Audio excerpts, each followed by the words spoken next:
527 ಜನ ತಮ್ಮ ಪ್ರಾಣವನ್ನು ಹರಿಸಿದ್ದಾರೆ. ಆ ಪ್ರಾಣದ ಪ್ರತಿಫಲವೇ ಈ ಫ್ಲಾಗ್.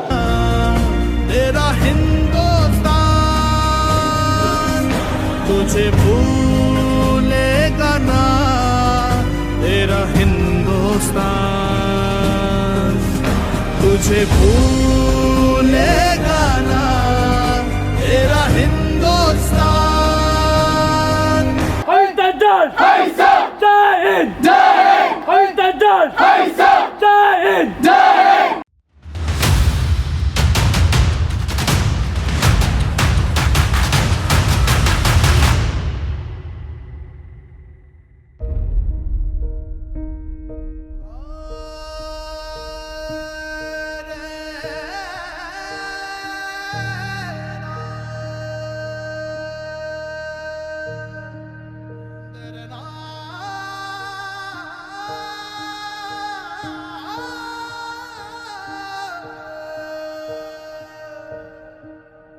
मेरी मिट्टी की संतानों, कारगिल के वीर जवानों, मेरी आन के लिए, मेरी शान के लिए तूने हंस के दे दी अपनी जान.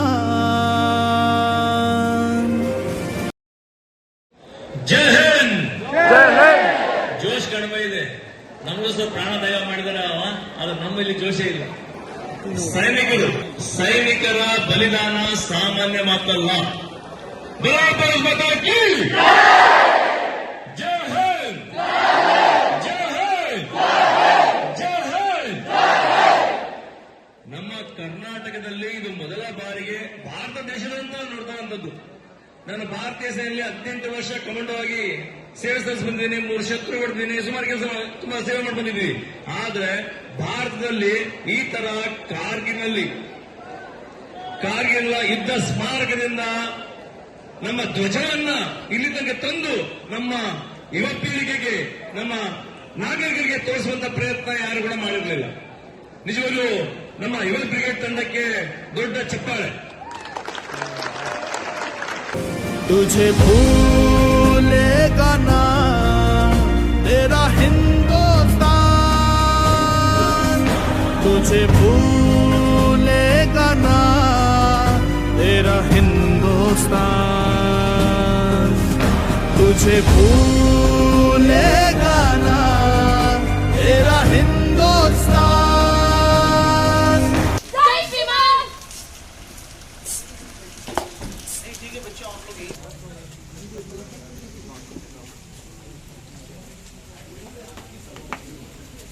तुझे भूलेगा ना तेरा हिंदुस्तान.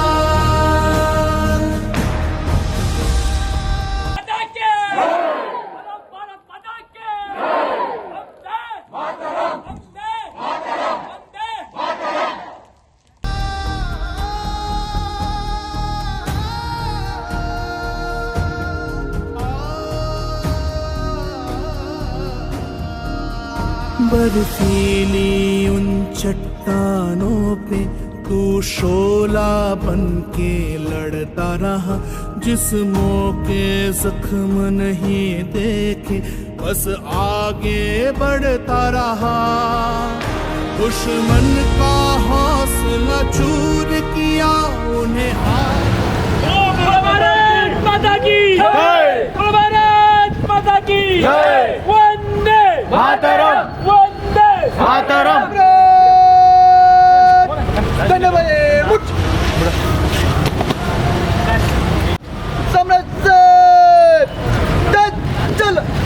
हारने पे मजबूर किया.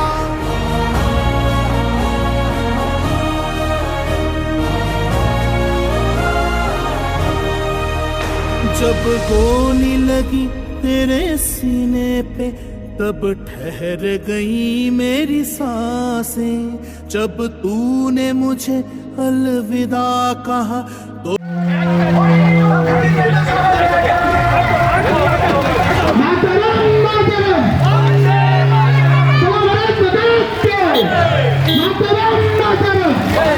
मातरम. भारत माता की बरस पड़ी मेरी आँखें,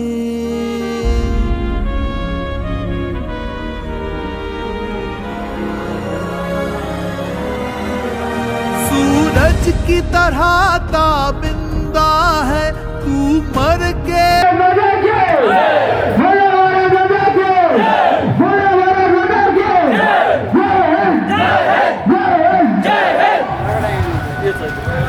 ಕಾರ್ಗಿಲ್ನಲ್ಲಿ ಮಡಿದ ವೀರ ಯೋಧರಿಗೆ, ಕಾರ್ಗಿಲ್ನಲ್ಲಿ ಮಡಿದ ವೀರ ಯೋಧರಿಗೆ, ನಮ್ಮ ಯುವ ಸೈನಿಕರಿಗೆ ಜೈ ಬೋಲೋ ಭಾರತ್ ಮಾತಾ ಕಿ ಜೈ ಬೋಲೋ. ಆತ್ಮೀಯ ಯುವ ಮಿತ್ರರೇ, ಈ ದಿನ ನಿಮ್ಮ ಸೈನಿಕ ಅಕಾಡೆಮಿಗೆ ಆಗಮಿಸಿರುವಂಥ ರಥ ಯುವ ಬ್ರಿಗೇಡ್ ತಂಡದ ರಾಜ್ಯಾದ್ಯಂತ ಸಂಚಾರ ಮಾಡ್ತಿರುವಂಥ ಮುಟ್ಟಿದ್ರೆ ತಟ್ಬಿಡ್ತೀವಿ ಅಂತೇಳಿ ನವಭಾರತದ ಭಾರತೀಯ ಸೇನೆಯ ರಣಘೋಷ ಅಂತೇಳಿ ಒಂದು ಟೈಟಲ್ ಅನ್ನು ಇಟ್ಕೊಂಡು ಇಡೀ ರಾಜ್ಯದಲ್ಲಿ ಈ ರಥ ಸಂಚಾರವನ್ನು ಮಾಡ್ತಿದೆ. ಕಳೆದ 4 ದಿನದಿಂದ ಬೆಂಗಳೂರಿನಲ್ಲಿ ಉದ್ಘಾಟನೆಯಾದಂಥ ರಥ ರಾಮನಗರ, ಚನ್ನಪಟ್ಟಣ, ಮಂಡ್ಯ ಹಾಗೆ ಚಾಮರಾಜನಗರ ಜಿಲ್ಲೆಯನ್ನ ಮುಗಿಸಿ ಇವತ್ತು ಮೈಸೂರು ಜಿಲ್ಲೆಗೆ ಆಗಮಿಸಿದೆ. ಮೈಸೂರಿನಲ್ಲಿ ಅದ್ದೂರಿಯಾಗಿ ನಿಮ್ಮ ಸೈನಿಕ ಶಾಲೆಯ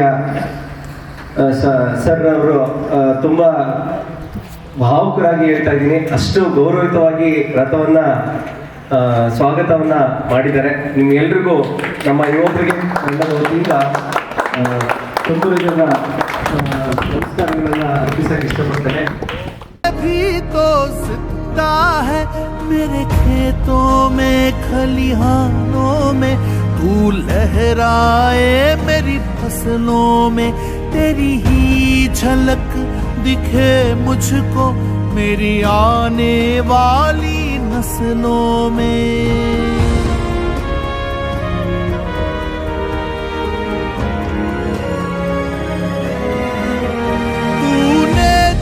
खाया नमक मेरा उसका पूरा हक अदा किया, कुर्बानी किसको कहते हैं सारी दुनिया को।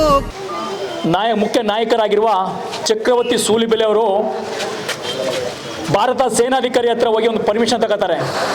ಸರ್, ಈ ರೀತಿ ಕಾರ್ಗಿಲಲ್ಲಿ ಹಾರಾಡ್ತಿರೋ ಬಾವಟವನ್ನು ಕರ್ನಾಟಕದ ಮಕ್ಕಳಿಗೆ, ಶಾಲಾ ಕಾಲೇಜು ಮಕ್ಕಳರಿಗೆ ಮತ್ತು ಹಿರಿಯ ನಾಗರಿಕರಿಗೆ ತೋರಿಸ್ಬೇಕು. ಕಾರ್ಗಿಲ್ ಯಾವ ರೀತಿ ಅಲ್ಲಿ ಯುದ್ಧ ಆಯಿತು ಅದನ್ನು ತೋರಿಸ್ಬೇಕು ಮತ್ತು ಅದರ ಬಾವಟವನ್ನು ಮುಟ್ಟಿಸ್ಬಿಟ್ಟು ಅವರಿಂದ ಒಂಥರ ರೋಮಾಂಚನ ಆಗಬೇಕು ಅವರ ಮನಸ್ಸಿಗೆ ಅಂತ ಹೇಳ್ಬಿಟ್ಟು ಸೇನಾಧಿಕಾರಿ ಹತ್ರ ಪರ್ಮಿಷನ್ ತಗೊಂಡು ಅವರು ಭಾರತದ ಯಾವುದೇ ರಾಜ್ಯಕ್ಕೆ ಈ ಪರ್ಮಿಷನ್ ಸಿಕ್ಕಿಲ್ಲ. ಆ ಫ್ಲಾಗ್ ನಾವು ಮುಟ್ಟಬೇಕು ಅಂತಂದರೆ ನಮ್ಮ ಅದೃಷ್ಟ, ಅದು ಹೌದಲ್ವಾ? ಆ ಅದೃಷ್ಟ ನಮ್ಮ ಕರ್ನಾಟಕ ಸಿಕ್ಕಿದೆ ಅಂತಂದರೆ ನಮಗೆ ಇನ್ನೂ ಖುಷಿನೇ. ಆ ರೀತಿ ಮಾತಾಡಿ ಅವರು ಲಾಸ್ಟ್ 3 ಡೇಸ್ ಬ್ಯಾಕಲ್ಲಿ ಅವರು ಕಾರ್ಗಿಲಿಂದ ಫ್ಲಾಗ್ ರಿಸೀವ್ ಮಾಡ್ಕೊಂಡು ಬರ್ತಾರೆ. ಭಾರತ ಪ್ರಧಾನಿಯಾಗಿದ್ದ ಅಟಲ್ ಬಿಹಾರಿ ವಾಜಪೇಯಿ ಅವರು ಹಾಗೆ ಪಾಕಿಸ್ತಾನದ ಪ್ರಧಾನಿ ನವಾಜ್ ಶರೀಫ್ ರವರು ಮಾತುಕತೆ ಮಾಡ್ತಾರೆ. ತುಂಬ ಉತ್ತಮ ಬಾಂಧವ್ಯ ಹೊಂದಬೇಕು, ನಾವು ಪಾಕಿಸ್ತಾನ ಜೊತೆ ಯಾವುದೇ ರೀತಿ ಗಲಾಟೆ ಮಾಡ್ಕೊಳ್ಳೋದು ಬೇಡ, ಅಣ್ಣ ತಮ್ಮದ ರೀತಿ ಇರೋಣ ಅಂತ ಹೇಳ್ಬಿಟ್ಟು ಅವರು ಡಿಸೈಡ್ ಮಾಡ್ತಾರೆ. ಡಿಸೈಡ್ ಮಾಡಿ ಡೆಲ್ಲಿಯಿಂದ ಲಾಹೋರ್ ತನಕ ಬಸ್ನಲ್ಲಿ ಪ್ರಯಾಣ ಮಾಡ್ತಾರೆ ವಾಜಪೇಯಿ ಅವರು ಆ ಒಂದು ದಿನ. ನೆಕ್ಸ್ಟ್ ವಾಪಸ್ ಬರ್ತಾರೆ. ಆದರೆ ಪಾಕಿಸ್ತಾನ ಅದರ ನರಿ ಬುದಿ ಯಾವತ್ತೂ ಬಿಡೋಕ್ಕೆ ಹೋಗಲ್ಲ. ಯಾವಾಗ ವಾಪಸ್ ಬರ್ತಾರೆ ಆ ಟೈಮಲ್ಲಿ ಅವರು, ಯಾಕಂದರೆ ಪಾಕಿಸ್ತಾನ ಪ್ರಧಾನಿಗೂ ಆ ರೀತಿ ವಿಷಯ ಗೊತ್ತಿರೋದಿಲ್ಲ, ಈ ರೀತಿ ನಾವು ಯುದ್ಧ ಮಾಡಬೇಕು ಅಂತ ಗೊತ್ತಿರಲಿಲ್ಲ. ಆದರೆ ಅಲ್ಲಿಂದ ಒಬ್ಬ ಸೇನಾ ದಂಡಾಧಿಕಾರಿ ಪರ್ವೇಜ್ ಮುಷರಫ್ ಒಂದು ಪ್ರೀ ಪ್ಲಾನ್ ಮಾಡ್ತಾನೆ. ಅವನು ಮಿಲಿಟರಿ ಏನಪ್ಪ ಅಂತಂದರೆ ಈ ಚಳಿಗಾಲ ಟೈಮಲ್ಲಿ ನಮ್ಮದು 8 ಪೋಸ್ಟ್ಗಳು ಏನಿರ್ತವೆ ಅದೆಲ್ಲ ವಿಡ್ರಾ ಮಾಡ್ತಾರೆ. ಅಂದರೆ ತುಂಬ ಹಿಮ ಬೀಳ್ತಾ ಇರ್ತದೆ, ಅಲ್ಲಿ ವಾಸ ಹಿಮ ಮಾಡಲ್ಲ, ಯೋಗ ಆಗಲ್ಲ ಅಂತ ಹೇಳ್ಬಿಟ್ಟು ಅದು ಅಂತಾರಾಷ್ಟ್ರೀಯ ಮಟ್ಟದಲ್ಲಿ ಒಂದು ಒಪ್ಪಂದ ಆಗಿರ್ತದೆ. ಈ ಚಳಿಗಾಲ ಟೈಮಲ್ಲಿ ನಾವು ಮೇಲ್ಗಡೆಯಿಂದ ಕೆಳಗಡೆ ಬಂದು ಸೇಫ್ ಆಗಿರಬೇಕು, ಮತ್ತೆ ಬೇಸಿಗೆ ಕಾಲ ಬಂದಾಗ ಮೇಲ್ಗಡೆ ಹೋಗ್ಬೇಕಂತ ಪ್ಲಾನ್ ಒಪ್ಪಂದ ಮಾಡ್ಕೊಂಡಿರ್ತಾರೆ. ಅದೇ ರೀತಿ ಒಪ್ಪಂದ ಆಗಿ ಇವರು ನಮ್ಮ ಇಂಡಿಯಾ ಸೈನಿಕರು ಏನು ಮಾಡ್ತಾರೆ, ಅದು ಪೋಸ್ಟ್ ಎಲ್ಲ ಡೌನ್ ಮಾಡಿ ಬಂದಿರ್ತಾರೆ ಕೆಳಗಡೆ. ಯಾವಾಗ ಡೌನ್ ಮಾಡಿ ಬಂದಿರ್ತಾರೆ, ಈ ಪರ್ವೇಜ್ ಮುಷರಫ್ ಅವನು ಏನು ಮಾಡ್ತಾನೆ ಅಂದರೆ ಪಾಕಿಸ್ತಾನದ ಸೈನಿಕರಿಗೆ ಉಗ್ರವಾದಿ ವೇಷವನ್ನು ಧರಿಸಿ ನಮ್ಮ ಖಾಲಿ ಪೋಸ್ಟ್ ಏನಿತ್ತು ಆ ಪೋಸ್ಟ್ ಒಳಗಡೆ ಎಲ್ಲರೂ ಕಳಿಸ್ಬಿಡ್ತಾನೆ. 100 ಪೋಸ್ಟ್ಗಳಲ್ಲಿ ಪಾಕಿಸ್ತಾನದ ಸೈನಿಕರು ಯಾರಿಗೂ ಗೊತ್ತಿಲ್ಲ ರೀತಿ ಅವಿದುಕೊಂಡಿರ್ತಾರೆ. ಆದರೆ ಪಾಪ ನಮ್ಮ ಇಂಡಿಯಾ ಸೈನಿಕರಿಗೆ ಅದು ವಿಷಯ ಗೊತ್ತೇ ಇರೋದಿಲ್ಲ. ಸ್ವಲ್ಪ ದಿನ ನಡೆದ ಮೇಲೆ ಏನಾಗ್ತದೆ ಅಂತಂದರೆ ಅಲ್ಲಿ ಕುರಿ ಮೇಯಿಸ್ತಾ ಇರ್ತಾರೆ. ಒಬ್ಬ ಯುವಕ ತ್ರಾಸಿ ಅಂತ ಹೇಳ್ಬಿಟ್ಟು ಯುವಕ ಅದನ್ನು ಒಂದು 3-4 ಜನ ಮೂವ್ಮೆಂಟ್ ಮಾಡ್ತಾ ಇರ್ತಾರೆ ಮೇಲ್ಗಡೆ. ಯಾಕಂದರೆ ಐಸಲ್ಲಿ ಒಂಥರ ಗೊತ್ತಾಗ್ತದೆ, ಐಸಲ್ಲಿ ಗೊತ್ತಾಗ್ತದೆ, ಎಲ್ಲ ವೈಟ್ ಇರ್ತದೆ, ಯಾವುದು ಕತ್ತಿ ಇದಿರಲ್ಲ, ಬ್ಲ್ಯಾಕ್ ಇರೋದಿಲ್ಲ. ಅದರಿಂದಾಗಿ ಅವನಿಗೆ ಮೂವ್ಮೆಂಟ್ ಮಾಡಿದ್ನ ಬಂದು ಕ್ಯಾಂಪಲ್ಲಿ ಹೇಳ್ತಾನೆ, ಸರ್ ಯಾರೋ 4-5 ಜನ ಮೂವ್ಮೆಂಟ್ಸ್ ಮಾಡ್ತಿದ್ದಾರೆ. ಆದರೆ ಆ ಲೋಕಲ್ ಅವ್ರಿಗೂ ಗೊತ್ತು ಪಾಕಿಸ್ತಾನದ ಸೈನಿಕರು ಯಾವ ರೀತಿ ಇರ್ತಾರೆ, ಹಾಗೆ ನಮ್ಮ ಇಂಡಿಯಾ ಸೈನಿಕರು ಯಾವ ರೀತಿ ಇರ್ತಾರೆ ಅಂದ್ಬಿಟ್ಟು ಅವ್ನಿಗೂ ಡೌಟ್ ಬಂದ್ಬಿಟ್ಟು ಕ್ಯಾಂಪಲ್ಲಿ ಬಂದು ಹೇಳ್ತಾನೆ.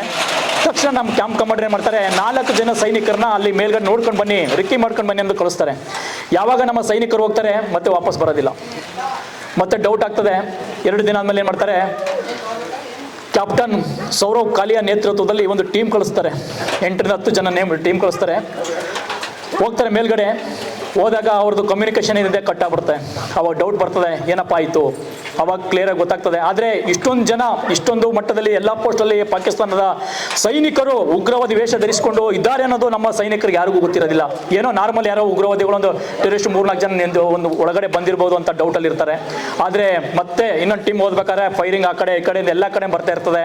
ಆವಾಗ ಭಾರತದ ಪ್ರಧಾನಿಗಳು ಒಂದು ಮೀಟಿಂಗ್ ಕರೀತಾರೆ ಡೆಲ್ಲಿಲಿ. ಕರೆದ್ಬಿಟ್ಟು ಸೈನ್ಯಕ್ಕೆ ಫುಲ್ ಪವರ್ ಕೊಡ್ತಾರೆ. ಪವರ್ ಕೊಟ್ಬಿಟ್ಟು ಏರ್ಫೋರ್ಸ್, ನೇವಿ, ಆರ್ಮಿ 3 ಬಳಸ್ಕೊಂಡು ಸತತ 83 ದಿನಗಳ ಕಾಲ ಯುದ್ಧವನ್ನು ಘೋಷಣೆ ಮಾಡಿ ಯುದ್ಧ ಮಾಡ್ತಾರೆ. ಕೊನೆಗೆ 26ನೇ ತಾರೀಕು ಜುಲೈ ಪಾಕಿಸ್ತಾನ ಏನು ನಮ್ಮ ಪೋಸ್ಟ್ಗಳನ್ನ ಆಕ್ರಮಣ ಮಾಡ್ಕೊಂಡಿತ್ತು ಅದನ್ನು ವಾಪಸ್ ಪಡೀತಾರೆ. ಇದನ್ನೇ ಕಾರ್ಗಿಲ್ ವಿಜಯ ದಿನ ಅಂತೇಳಿ ನಾವುಗಳು 25 ವರ್ಷದಿಂದ ಆಚರಣೆ ಮಾಡ್ಕೊಂಡು ಬಂದಿರುತ್ತೆ. ಆ ದಿನದಲ್ಲಿ ಎಷ್ಟು ಜನ, 527 ಜನ ತಮ್ಮ ಪ್ರಾಣವನ್ನು ಹರಿಸಿದ್ದಾರೆ. ಆ ಪ್ರಾಣದ ಪ್ರತಿಫಲವೇ ಈ ಫ್ಲಾಗ್. ಅವರು ಪ್ರಾಣ ಹರಿಸಲಿಲ್ಲ ಅಂತಂದರೆ ನಮಗೆ ಫ್ಲಾಗ್ ಸಿಗ್ತಿಲ್ಲ. ಸುಮ್ಮನೆ ಫ್ಲಾಗ್ ಸಿಕ್ಬಿಡ್ತದ ಇಂಡಿಯಾ ಫ್ಲಾಗು? ಸುಮ್ಮನೆ ಕಾರ್ಗಿಲ್ ಇಂಡಿಯಾ ಫ್ಲಾಗ್ ಆರ್ತಕ್ಕಾಗ್ತದ? ಅಷ್ಟೊಂದು ಕಷ್ಟಪಟ್ಟು ಅವ್ರಗಳಿಗೆ ನಾವು ಅದನ್ನ ದಿನವನ್ನು ನೆನೆಕೊಳ್ಳದೇನೆ ಅವ್ರಿಗೆ ಒಂದು ಸ್ಮರಣೆ ಮಾಡಿಲ್ಲ ಅಂತಂದರೆ ಅವ್ರ ಆತ್ಮಕ್ಕೆ ಶಾಂತಿ ಸಿಗಲ್ಲ. ಹಾಗಾಗಿ ಆ ಒಂದು ದಿನನೇ ಕಾರ್ಗಿಲ್ ವಿಜಯ ದಿನ ಅಂತ ಆಚರಣೆ ಮಾಡ್ಕೊಂಡು ಬಂದಿದ್ವಿ.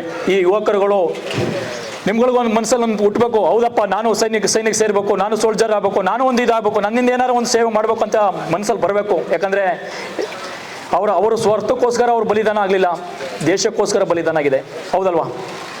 ಇಷ್ಟನ್ನು ಹೇಳಿ ಮಾತನಾಡಲು ಅವಕಾಶ ಮಾಡಿಕೊಟ್ಟ ಎಲ್ಲರಿಗೂ ಧನ್ಯವಾದಗಳು. ಜೈ ಹಿಂದ್, ಜೈ ಕರ್ನಾಟಕ. बता दिया हर हिंदुस्तानी कहता है तू उसके लहू में बहता है। तेरे माता पिता बीवी बच्चे रहते हैं मेरी पनाहों में, कभी आँच नहीं आने दूंगा, कभी आँच नहीं आने दूंगा, रखूंगा उन्हें निगाहों में। मेरी आन के लिए, मेरी शान के लिए तूने हंस के दे दी अपनी जान। तुझे भूलेगा ना तेरा हिंदुस्तान, तुझे भूलेगा ना तेरा हिंदुस्तान, तुझे भूलेगा ना तेरा हिंदुस्तान, तुझे भूलेगा ना तेरा हिंदुस्तान, तेरा हिंदुस्तान, तेरा हिंदुस्तान, तेरा हिंदुस्तान।